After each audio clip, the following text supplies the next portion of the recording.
আরাফাতের ময়দানের পাশে মসজিদে নামিরা আছে।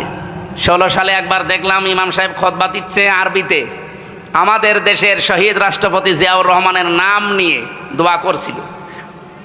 উনি ওখানে নিম গাছ লাগিয়েছে, যেটাকে এখন জিয়া গাছ বলা হয়। ওনার নামে প্রায় 1-1.5 মিনিট দোয়া করলো শহীদ জিয়াউর রহমান এই নাম নিয়ে।